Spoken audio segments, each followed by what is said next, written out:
अस्सलामुअलैकुम। इस उम्मीद और इस दुआ के साथ कि आप सब लोग खैरियत से होंगे।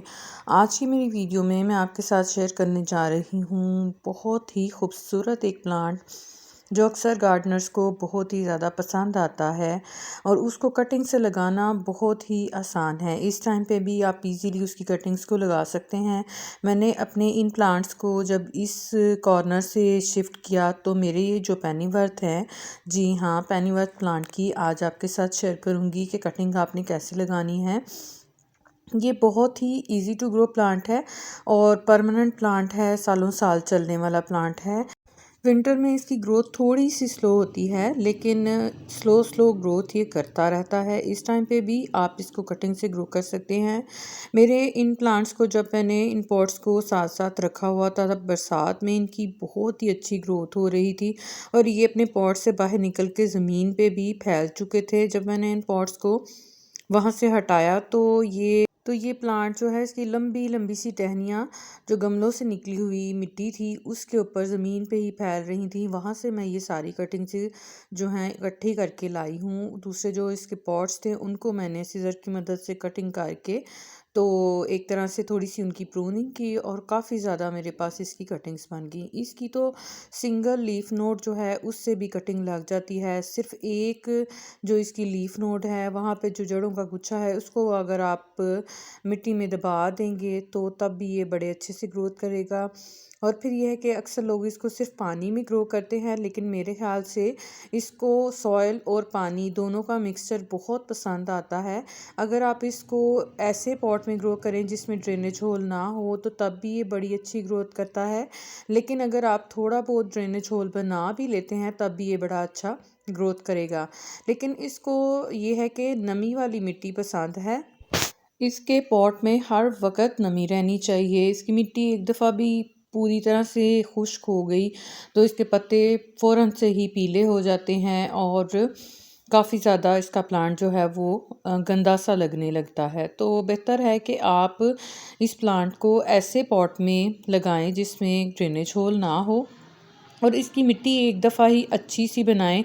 मिट्टी में आप एक हिस्सा गोबर खाद, एक हिस्सा सादी मिट्टी जो गार्डन सॉइल होती है, भल मिट्टी भी ले सकते हैं, और एक हिस्सा उसमें रेत का डालें और आप इस मिट्टी को इजीली यूज़ कर सकते हैं।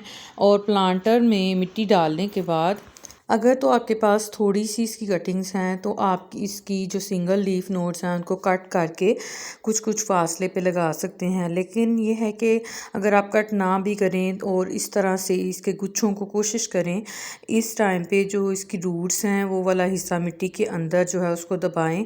वैसे जब बरसात का मौसम होता है उस टाइम तो इसको सिंपली मिट्टी पे रख भी दें तो तब भी ये अच्छी सी ग्रोथ कर लेता है। लेकिन क्योंकि ये जो मौसम है इसमें रूट्स जल्दी ड्राई होती हैं, अगर ये रूट्स मिट्टी से पानी से बाहर रहीं तो ये वेस्ट हो जाएंगी और ड्राई हो जाएंगी। तो इस टाइम पे इनको मिट्टी में सॉइल में दबाना बहुत ज़रूरी है। इस टाइम पे आप इनकी जो रूट्स वाला पोर्शन है, रूट्स वाला हिस्सा है, उसको मिट्टी में किसी चीज़ के ज़रिए दबा दें। फिर उसके बाद इसमें अच्छे से भर के पानी दे दें। और इसको रखना कहाँ है आपने, विंटर्स में मैं इसको अपने दूसरे मनी प्लांट्स के पास ही रखती हूँ, फोलेज प्लांट्स के साथ ही रखती हूँ, क्योंकि ये भी जो है ज़्यादा शदीद सर्दी को पसंद नहीं करता। सर्दियों में इसकी ग्रोथ थोड़ी स्लो हो जाती है।